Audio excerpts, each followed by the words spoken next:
Assalamualaikum warahmatullahi wabarakatuh. Alhamdulillah, alhamdulillahirabbil alamin. Puji syukur atas kehadiran Allah Subhanahu wa taala yang telah melimpahkan rahmat dan karunia-Nya kepada kita. Salat beserta salam tidak lupa pula kita hadiahkan buat junjungan kita Nabi besar Muhammad Shallallahu alaihi wasallam. Baiklah, pada kesempatan kali ini saya akan eh, mempresentasikan laporan buku yang telah saya ringkas dengan judul Manajemen Pendidikan Berbasis Sekolah. Manajemen pendidikan berbasis sekolah ini merupakan salah satu materi dari mata kuliah Manajemen Satuan Pendidikan yang diampu oleh Profesor Dr. Ando Syahril MPD PhD dan Ibu Dr. Sulastri MPD. Sebelumnya perkenalkan, nama saya Fadila Ramadan dengan NIM 22002095 dari sesi 127 mata kuliah Manajemen Satuan Pendidikan. Nah, identitas buku yang saya ringkas berjudul Manajemen Pendidikan Berbasis Sekolah yang dikarang oleh 15 orang pengarang eh, yang terdiri dari Andy Rocaidi, Musdali Paer, Bismar Sibuea, Marianus Yufrinalis, Arvinda Celalang, Heru Kristianto, Muhammad Yusuf, Umi Nur Komariah, Ririn Febrianti, Rifa Nurmilah, Ririt Dwi Putri Permatasari, Febi Elra Pardima, M. Anggraini, Arifin, dan Mutia Liana, yang diterbitkan oleh CV Media Sains Indonesia pada November 2022 di Bandung, Jawa Barat. Secara keseluruhan, buku ini terdiri dari 267 halaman dan terdiri dari 15 bab dan 15 pengarang yang masing-masing babnya itu dikarang oleh satu orang pengarang. Pada kesempatan ini saya akan membahas bab 1 sampai bab 7, di mana dari bab 1 sampai bab 7 ini terdiri dari 126 halaman. Ini merupakan gambaran identitas buku dalam buku tersebut yang terdiri dari penulis, editor, penerbit, dan data-data penting lainnya seperti hak cipta, desain cover, dan lain sebagainya.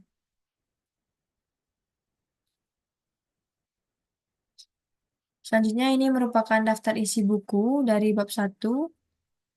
Ada konsep dasar teori manajemen, konsep data perilaku organisasi dalam pendidikan, sampai kepada bab 15 yaitu monitoring dan evaluasi program di sekolah. Kita bahas satu persatu. Yang pertama, terlebih dahulu membahas bab 1, yaitu tentang konsep dasar teori manajemen, yang ditulis oleh Dr. Andy Rocaindi, MPD, dari Universitas Alma-Ata.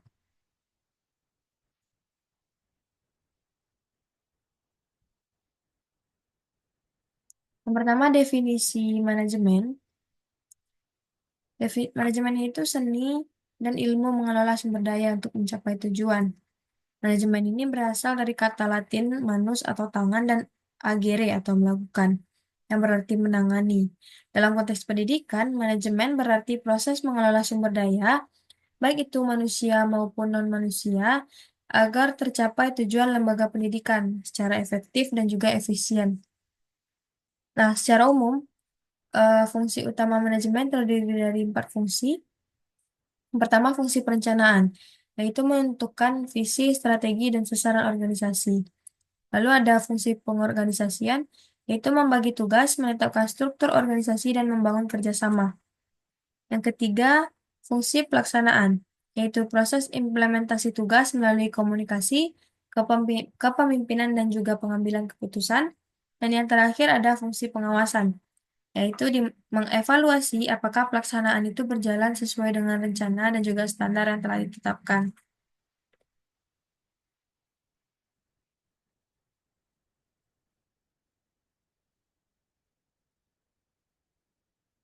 Selanjutnya yaitu dimensi manajemen. Selain sebagai proses, manajemen dipandang sebagai seni, ilmu, dan juga profesi. Sebagai seni, manajemen mengandalkan keterampilan untuk menyelesaikan tugas. Sebagai ilmu, manajemen didasarkan pada kajian sistematis dan prinsip, dan sebagai profesi, manajemen menuntun kompetensi etika kerja dan tanggung jawab sosial. Selanjutnya, dalam sejarahnya, teori manajemen ini berkembang dalam 4 generasi. Generasi satunya yaitu manajemen klasik, generasi dua manajemen ilmiah, generasi tiga pendekatan hubungan manusia, dan generasi empat total quality management.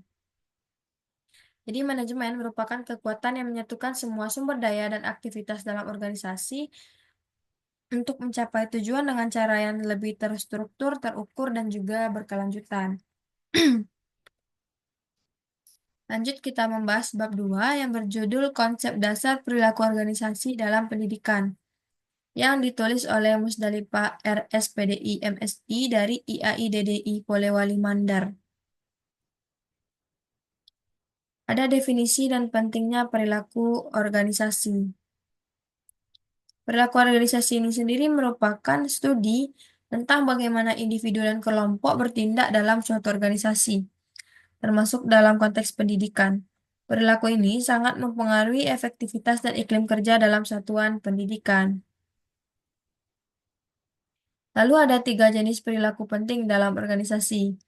Ada perilaku individu seperti sikap, persepsi, dan motivasi seseorang. Yang kedua ada perilaku kelompok seperti kerjasama, dinamika tim, dan komunikasi antar anggota. Dan yang ketiga perilaku organisasi seperti budaya, struktur, dan iklim organisasi secara keseluruhan. Bab 2 ini juga membahas unsur penting dari organisasi. Yang pertama, adanya aturan atau ADART yang dijadikan sebagai panduan pelaksanaan kerja. Lalu ada SDM atau sumber daya manusia yang kompeten dan mampu bekerja sama. Lalu ada teamwork atau kerjasama tim yang solid dan terarah. Lalu ada tujuan organisasi yang jelas, realistis, dan disepakati secara bersama. Ada sarana dan prasarana sebagai alat bantu operasional. Selanjutnya ada pun prinsip dasar perilaku organisasi. Ada 4. Di sini yang pertama unity of command, yaitu bawahan menerima perintah dari satu atasan. Ada delegation of authority, yaitu wewenang dan tanggung jawab didistribusikan dengan tepat. Ada departmentalization, yaitu pembagian kerja berdasarkan kompetensi, dan coordination scalar principle, yaitu setiap anggota terhubung dalam suatu hierarki yang jelas. Di mana dalam pendidikan, perilaku organisasi ini dapat membantu menciptakan hubungan belajar yang lebih kondusif dan memperkuat kepemimpinan kepala sekolah, dan juga meningkatkan kualitas pembelajaran.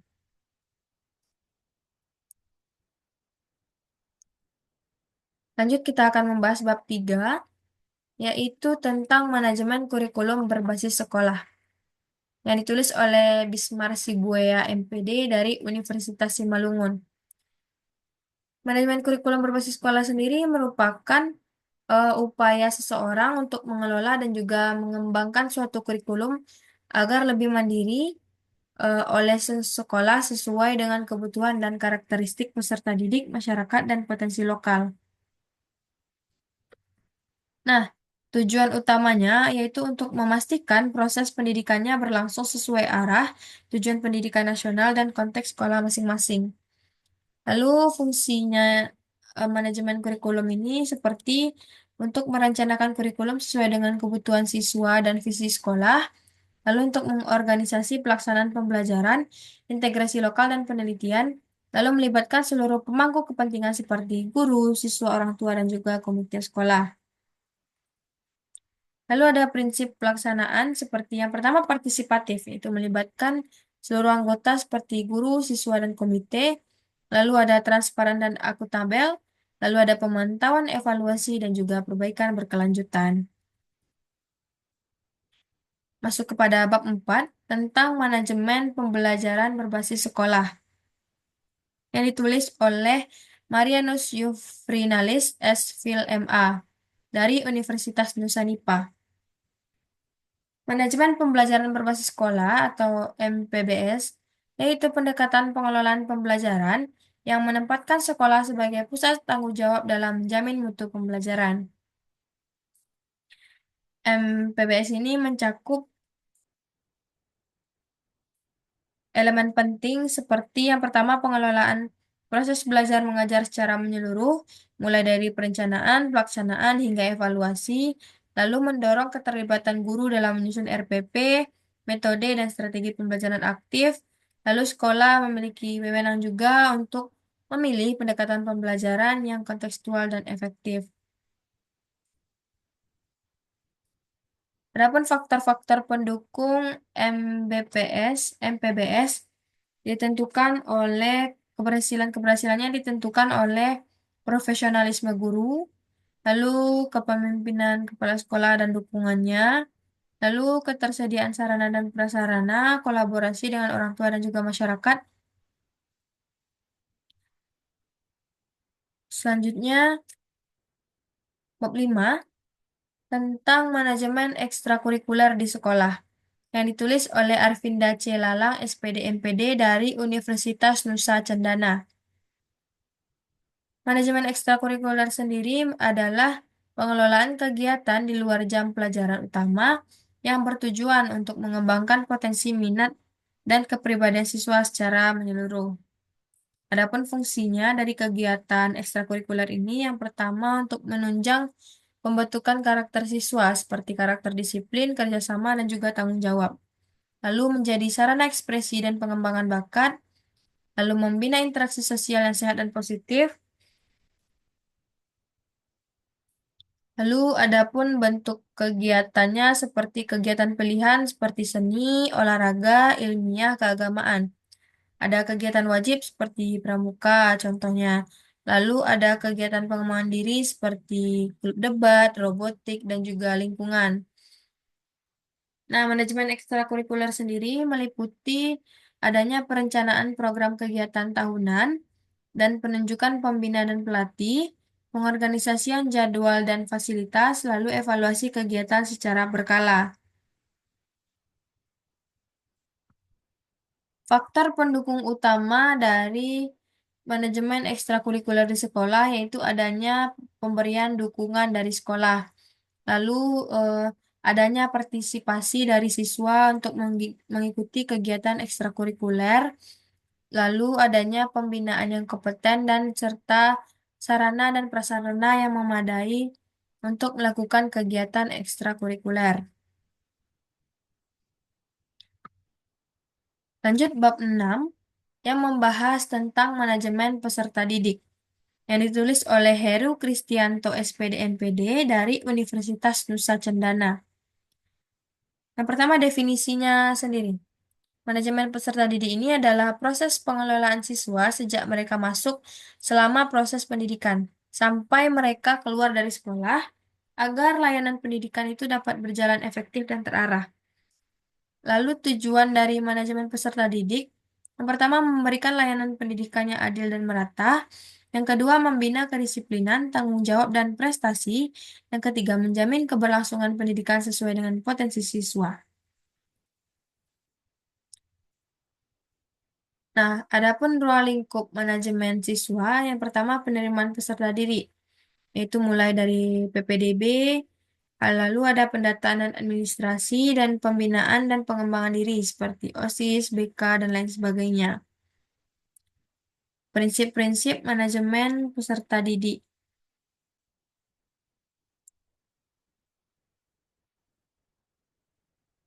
Ada prinsip adil, inklusif, dan seimbang. Lalu ada pendekatan-pendekatannya, yaitu pendekatan individual, kelompok, dan juga sistemik.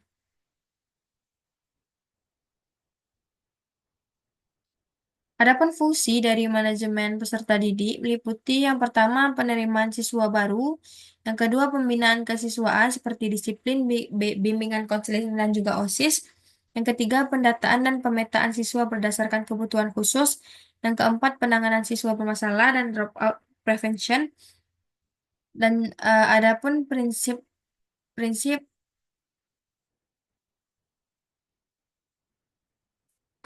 selanjutnya bab 7 tentang manajemen sumber daya manusia berbasis sekolah. yang ditulis oleh Dr. Muhammad Yusuf MAG dari Institut Agama Islam Negeri IAIN Kerinci.